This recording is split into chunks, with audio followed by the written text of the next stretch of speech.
Teacher कि एक बच्चा आकर उसको बच्चे को मारता है तो टीचर कहती है मोदी जी तुमने उसको अच्छा नहीं मारा, दम से मारो। अरे जालिमो, अगर तुम्हारे बेटे को मारते तो तुम खामोश बैठते। तो मोदी से लेके अमित शाह सब परेशान हो जाते हैं कि अब ये क्या बोलने वाला। नाम पूछकर रेलवे में गोली मारता है। क्या असदुद्दीन अवैसी भड़काऊ भाषण देता है। अरे अगर गरीबों के जुल्म को बयान करना भड़काऊ भाषण है तो सुन लो हेमंत सोरेन, मैं भड़काऊ भाषण देता रहूंगा।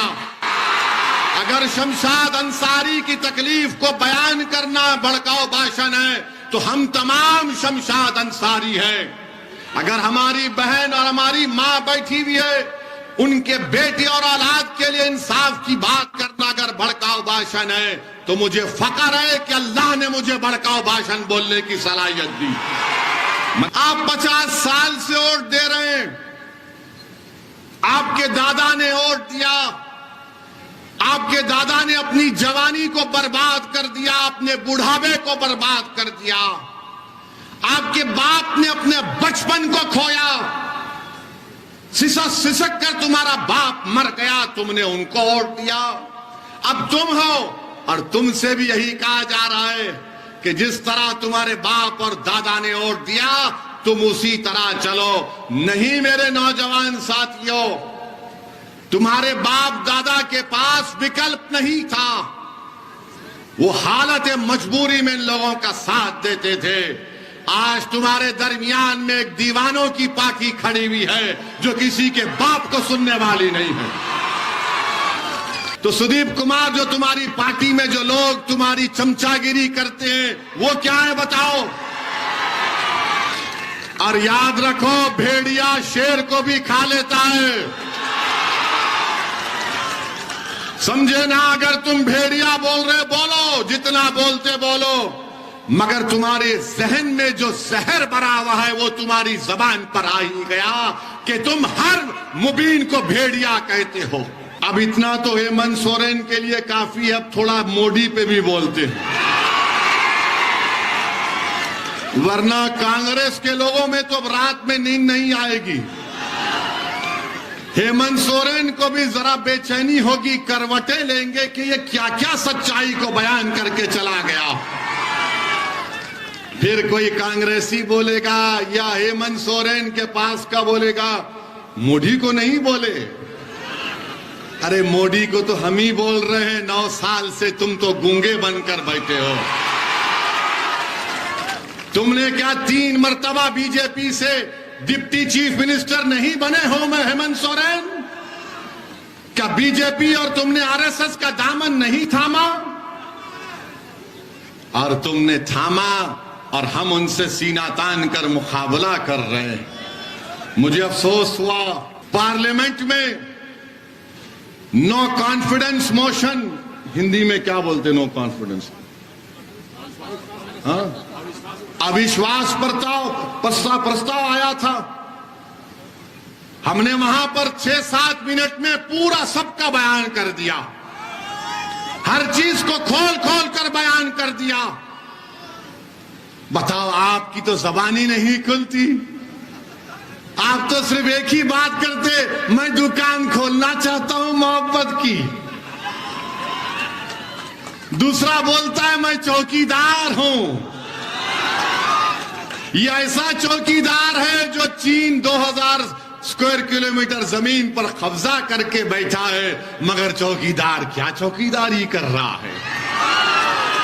डेप्सांग डेमचाक में चौकीदार के नाक के नीचे चीन अपनी हमारी जमीन पर फौज को उतार दिया। ये दुकानदार है, ये सिर्फ बोलता हूं मैं मोहब्बत की बात करता हूं, तो शमशाद अंसारी से मोहब्बत की बात कौन करेगा? अशफाक खान से मोहब्बत की बात कौन करेगा?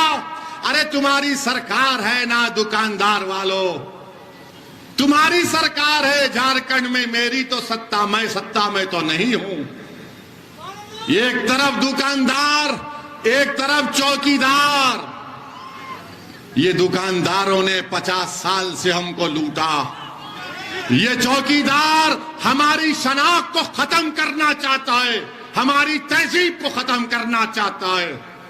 इस देश में ना दुकानदार की दुकान की जरूरत है, ना चौकीदार की जरूरत है, बल्कि तीसरे विकल्प की जरूरत है जो इंशाअल्लाह पैदा होगा। आप देखना मेरे अजीज दोस्तों और बुजुर्गों, देश के प्रधानमंत्री बड़ी बड़ी बातें करते हैं, सबका साथ, सबका विश्वास, सबका विकास, क्या क्या बकते रहते हैं, मगर आज हमने देखा कि एक मासूम 7 साल का बच्चा जब स्कूल को जाता है उत्तर प्रदेश में, जहां पर बीजेपी की सरकार है, जहां पर योगी आदित्यनाथ मुख्यमंत्री हैं, वो टीचर अपने क्लास में उन बच्चों से कहती है, ये मोहम्मदन का बच्चा है, इसने बराबर नहीं पढ़ा, इसको मारो।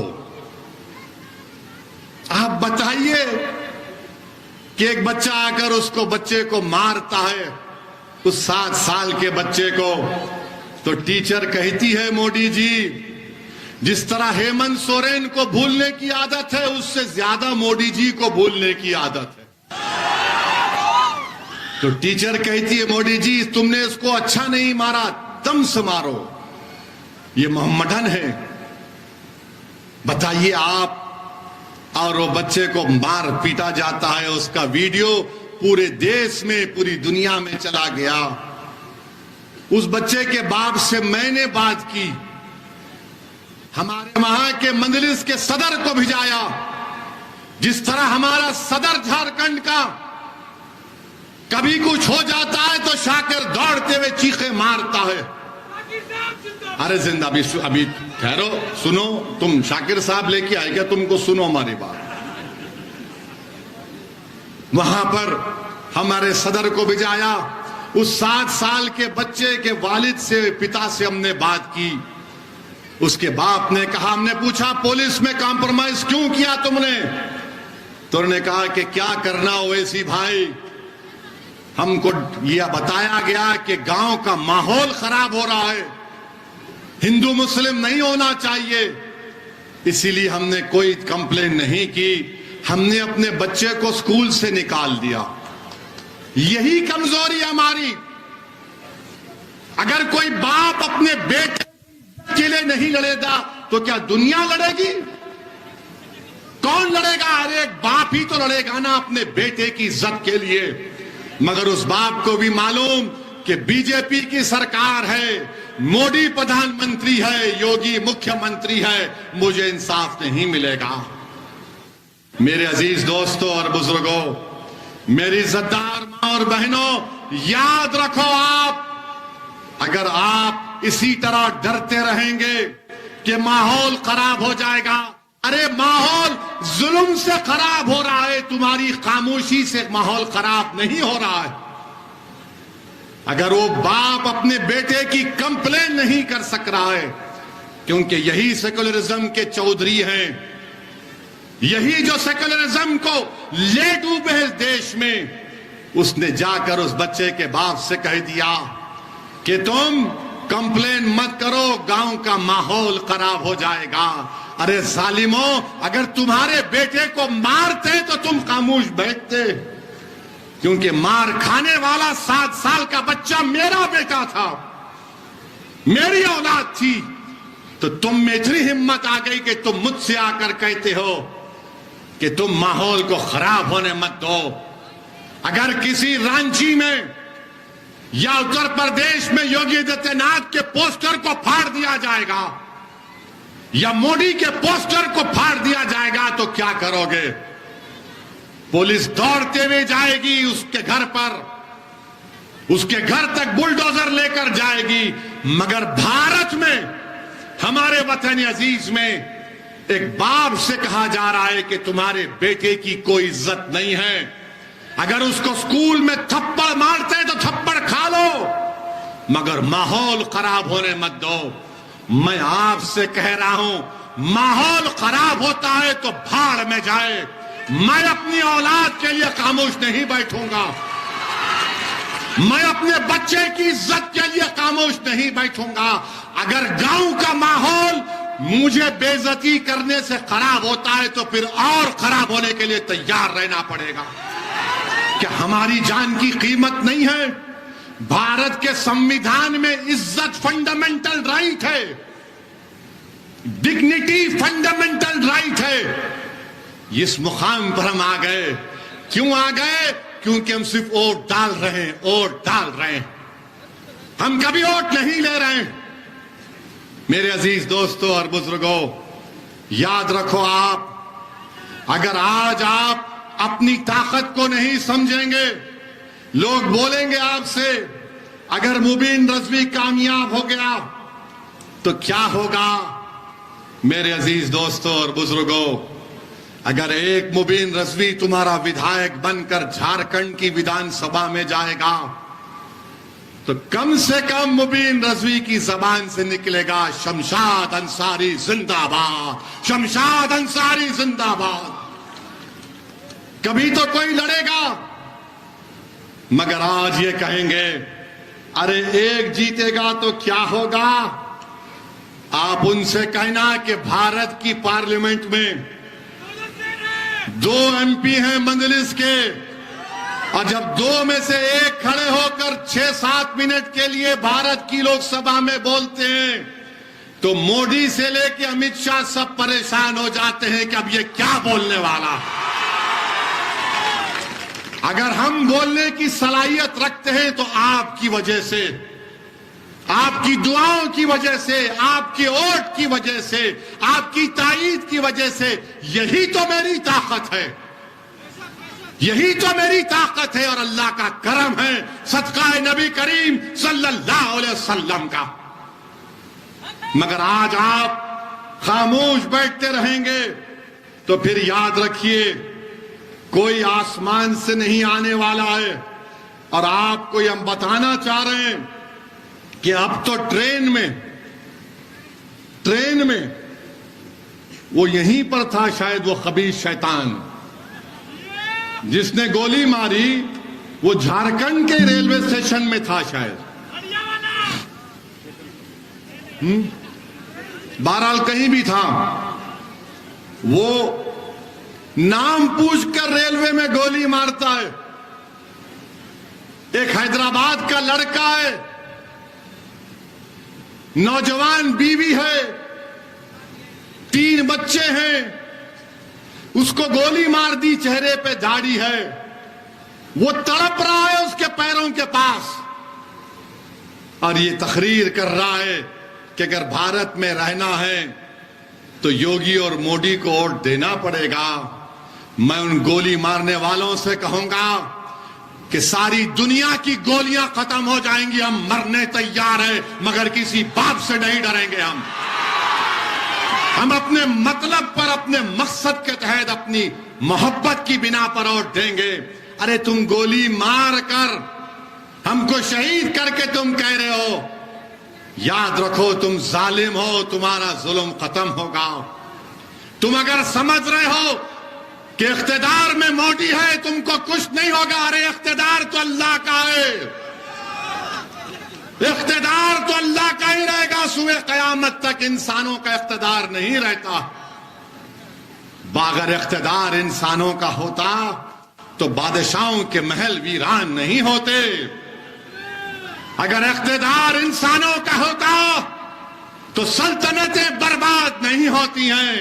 हां, हमारा सुल्तान मोहम्मद सल्लल्लाहु अलैहि वसल्लम है, ताजदार मदीना है, इख्तिदार उसका रहने वाला है, अल्लाह का।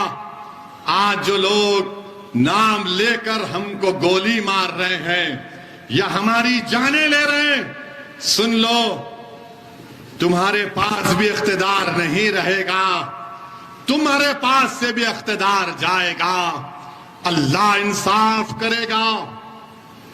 मैं जानता हूं कि किसी एक भारत के किसी एक मुकाम पर किसी एक मां के बेटे को किसी ने जान से मार दिया, तो जब मीडिया के लोगों ने जाकर उस पीड़ित मां से पूछा कि तुम्हारे बेटे की हत्या कर दी गई है, मां जी तुम्हारी तबीयत कैसी है, तो उस मां ने आंख में आंसू लाकर कहा कि मैंने तो सब्र कर लिया मगर मेरा अल्लाह सब्र नहीं करेगा।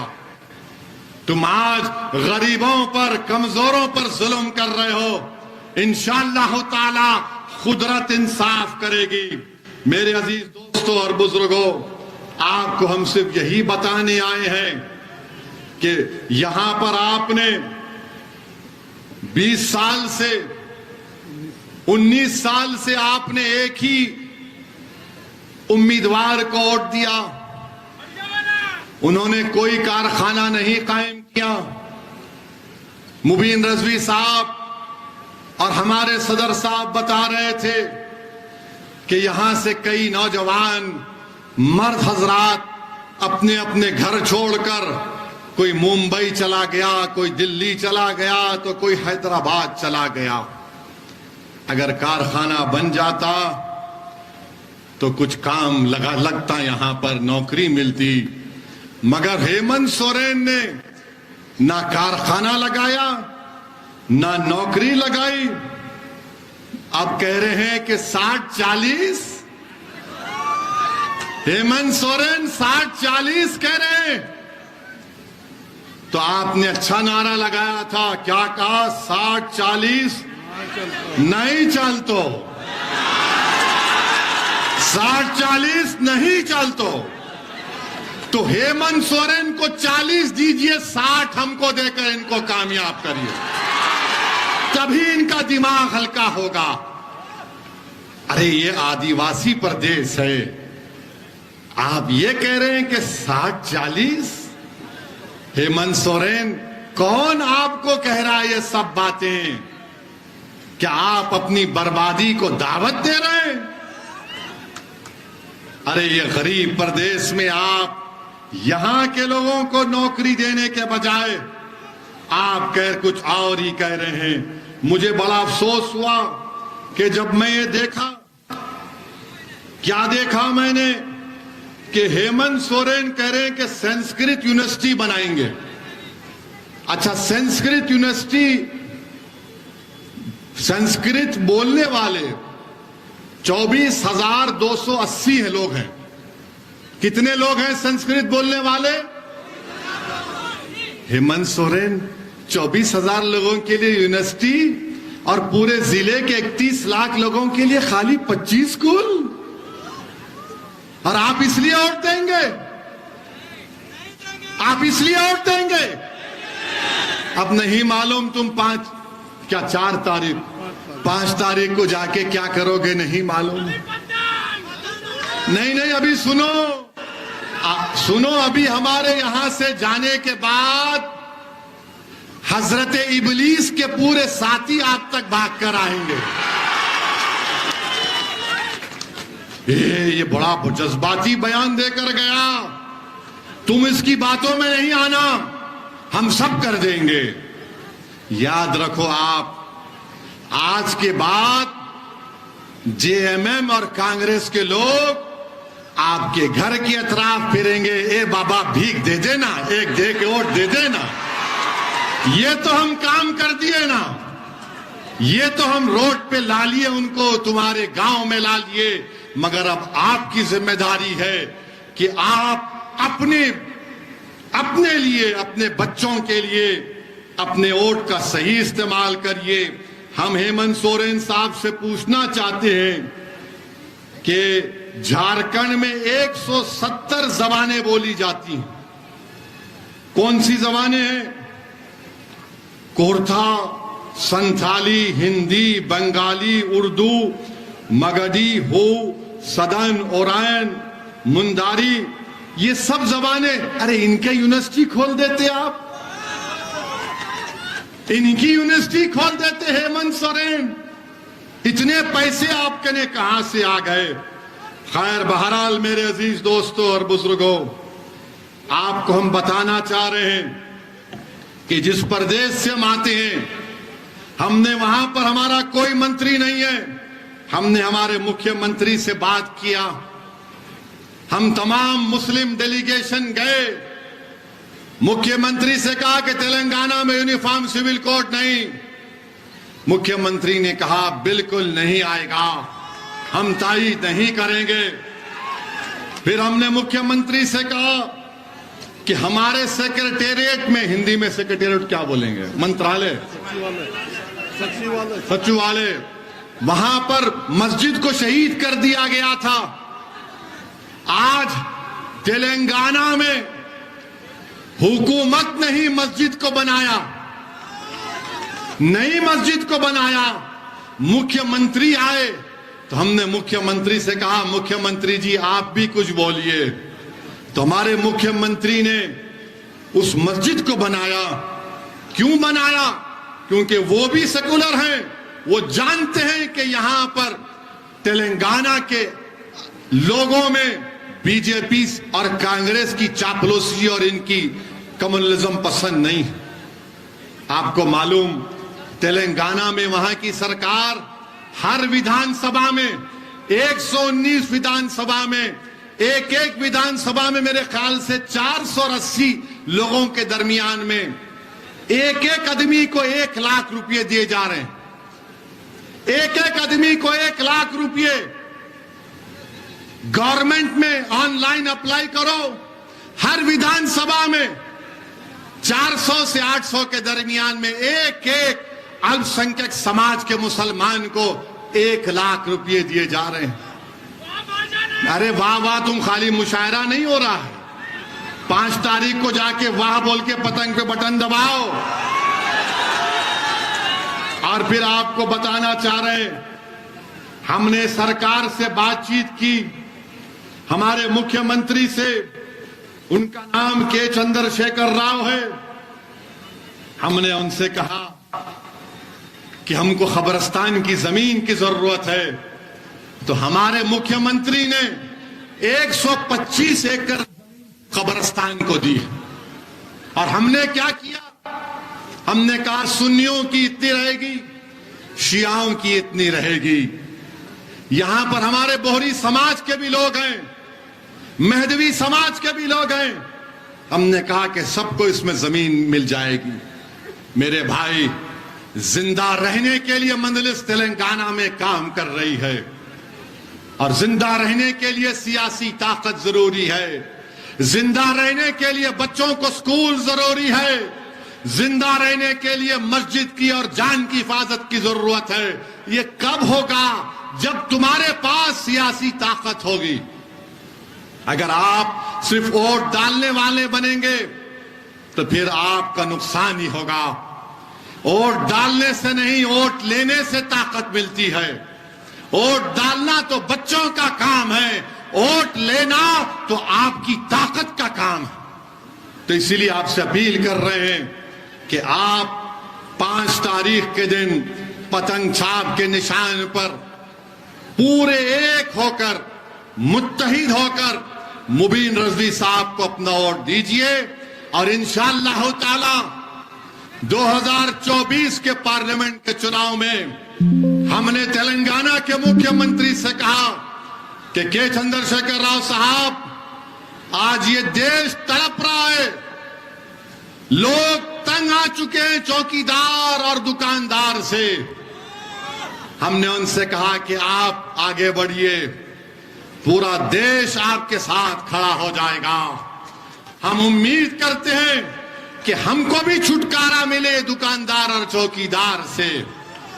ये दुकानदार और चौकीदार, ये दोनों भाई हैं, इनमें कोई फर्क नहीं है, इनमें कोई फर्क नहीं है। हमारी बात पे यकीन करिए। इंशाअल्लाह मैंने आपसे वादा किया था कि मैं झारखंड को आया हूं और आता रहूंगा। आपने 2019 में हमको वोट दिया, हमको कामयाबी नहीं मिली। यकीनन हमको थोड़ा रंज हुआ, मगर हमको हमारे हौसले पस्त नहीं हुए। हमने जो वादा किया, हम आ रहे हैं और आते रहेंगे। मगर मेरी इज्जतदार मां और बहनों, मेरे नौजवान साथियों, मेरे बुजुर्गों, वोट लेना हमारा काम है, वोट देना हमारा काम नहीं है। मुबीन रजवी को कामयाब करो। और जिसने मुबीन रजवी को भेड़िया कहा, उसको सबक सिखाइए आप अपने वोट से। मंजलिस को कामयाब करिए, अपने दुआओं से मंजलिस को कामयाब करिए। आप तमाम का बेहद शुक्रिया कि इतनी चिलचिलाती धूप में आप यहां पर आए। अल्लाह आप तमाम को सलामत रखे। अस्सलाम वालेकुम व रहमतुल्लाहि व बरकातहू। मिल्लत टाइम्स को आपकी जरूरत है, हमारी आप माली मदद करें।